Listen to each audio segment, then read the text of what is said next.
Toyota company में कार्यरत युवतियों के साथ अभद्रता और गाली गलौज करने वाले के खिलाफ मामला दर्ज। पीड़ित युवतियों ने पुलिस अधीक्षक से की शिकायत। महिला थाना प्रभारी का पति है आरोपी।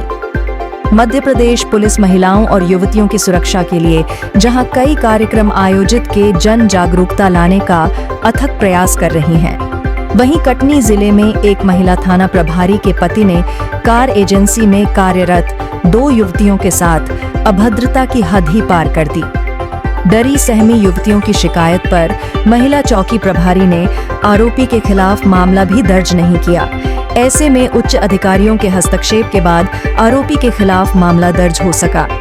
पीड़ित युवतियों ने बताया कि वह टोयोटा कंपनी के झिंझरी स्थित एजेंसी में काम करती है, जहां से खितौला थाना प्रभारी अर्चना सिंह जाट के पति नरेंद्र सिंह जाट ने कार खरीदी थी। कार खरीदने के बाद वह रोज एजेंसी जाने लगे और युवतियों से अभद्रता करते थे, जिसका विरोध करने पर नरेंद्र ने गंदी गालियां देते हुए उन्हें गोली मारने की धमकी भी दी। इस धमकी से डरी सहमी युवतियां झिंझरी पुलिस चौकी पहुंची, लेकिन चौकी प्रभारी प्रियंका राजपूत ने उन्हें वापस भेज दिया, जिसके बाद युवतियों ने माधवनगर थाने पहुंची। माधवनगर थाना प्रभारी ने मामले को गंभीरता से लेते हुए झिंझरी चौकी प्रभारी को रिपोर्ट दर्ज करने के लिए निर्देशित किया, जिसके बाद आरोपी नरेंद्र सिंह जाट के खिलाफ धारा 79, 296, 312 BNS के तहत मामला दर्ज किया गया। हालांकि आरोपी को गिरफ्तार नहीं किए जाने पर पीड़ित ने आज पुलिस अधीक्षक को भी शिकायत सौंपी। इस दौरान आरोपी पुलिस अधीक्षक कार्यालय में मौजूद था। पीड़ितों की शिकायत और रिपोर्ट दर्ज होने के बाद भी आरोपी के खिलाफ कार्यवाही नहीं किया जाना समझ से परे है। शायद थाना प्रभारी का पति होने से आरोपी को छूट दी जा रही हो। ऐसे में यदि कोई गंभीर वारदात घटित हो जाती है तो उसका जवाबदार कौन होगा? जिला पुलिस या फिर थाना प्रभारी खितौला? चैनल हेड कृष्णकांत बल्लू यादव, संवाददाता अवधेश सिंह चौहान के साथ सुरजीत सिंह, न्यूज़ MP 21। 2 दिन पहले हमारे शोरूम से फिर जिस दिन गाड़ी ले लिए उस दिन जिस दिन उन्होंने गाड़ी उठाई है, तो मेरी महिला सहकर्मी से उन्होंने बोला कि आप मेरे को अच्छी लगती हैं, आई लव यू वगैरह ऐसे शब्दों का इस्तेमाल किया। और उन्होंने बोला कि सर आप यहाँ गाड़ी लेने आई हैं तो आप शांति से गाड़ी लीजिए और चले जाइए, ये सब बदतमीजियाँ यहाँ पे मत कीजिए। फिर उसके सेकेंड डे भी वो आकर घंटों तक बैठे रहे, सुबह से शाम तक शोरूम में। फिर 31 तारीख के दिन पे वो सुबह 12 बजे आकर वहाँ पे बैठे रहे और मैनेजर बैठा रहा, तब तक वो बाहर बैठे रहे। फिर मैनेजर टेस्ट ड्राइव देने के लिए गए, तो उसके बाद वो कैबिन खोल के जहाँ पे महिला स्टाफ बैठा रहा वहाँ पे अंदर घुस गए और आकर वहाँ पे बदतमीजी की कि आप लोग मेरी प्रॉब्लम का सॉल्यूशन नहीं दे पा रही हो। फिर हमने उनको रोका कि आप यहाँ से बाहर जाइए और जब मेल स्टाफ आएगा तो उनसे बात करिएगा। तो उन्होंने तू तेरा करके मेरे से बोला, तू कौन होती है, मैं तेरे से बात कर रहा हूँ क्या, और माँ बहन की गाली का इस्तेमाल किया। फिर जब मैंने उनको बोला कि आप मेरे से इस तरीके से बात मत कीजिए और आप यहाँ से शोरूम के बाहर जाइए और यहाँ दोबारा मत आइएगा, तो वो मारने के लिए मुझे खड़े हो गए। फिर उसके बाद सब लोगों ने उनको रोका तो वो गंदी गालियों का इस्तेमाल करने लग गए। बाहर जाते जाते उनकी बीवी खितौला थाना में कार्यरत है, उनका नाम अर्चना सिंह जाट है। उनका नाम लेकर वो बोलने लग गए कि मैं महिला पुलिस कर्मियों को बुलवाकर तुम लोग को यहाँ से उठवा लूँगा।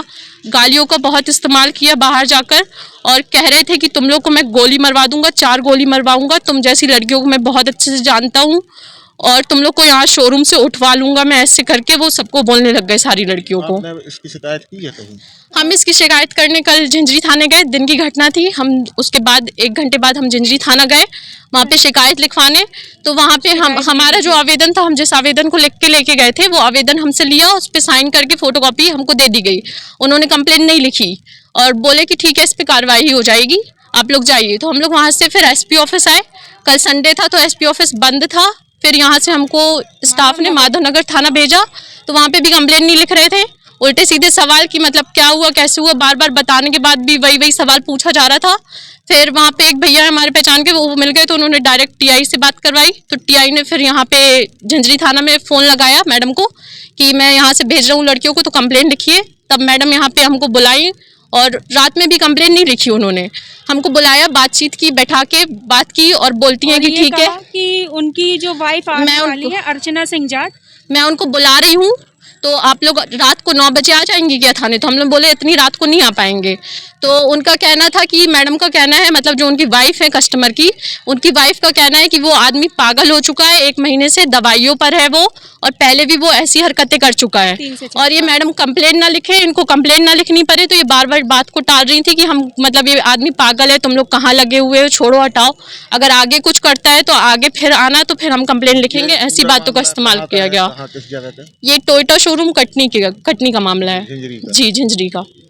सुबह मैं तुम लोग को बुलाऊंगी 10 बजे, फिर मैडम ने सुबह भी नहीं बुलाया, बार बार वो हमको इसी बात पे जोर दे रही थी कि वो आदमी पागल है, दवाइयों पर है वो, और कई जगह ऐसी हरकतें कर चुका है। तो हमने बोला कि वो पागल है तो उसको घर बैठाइए, और कई जगह ऐसी हरकतें किया है तो पहले एक्शन लेना चाहिए था। तो तब भी उन्होंने रात में कंप्लेंट नहीं लिखी, बोला कि सुबह 10 बजे बुलाएंगे। 10 बजे नहीं बुलाया उन्होंने, फ़ोन नहीं किया।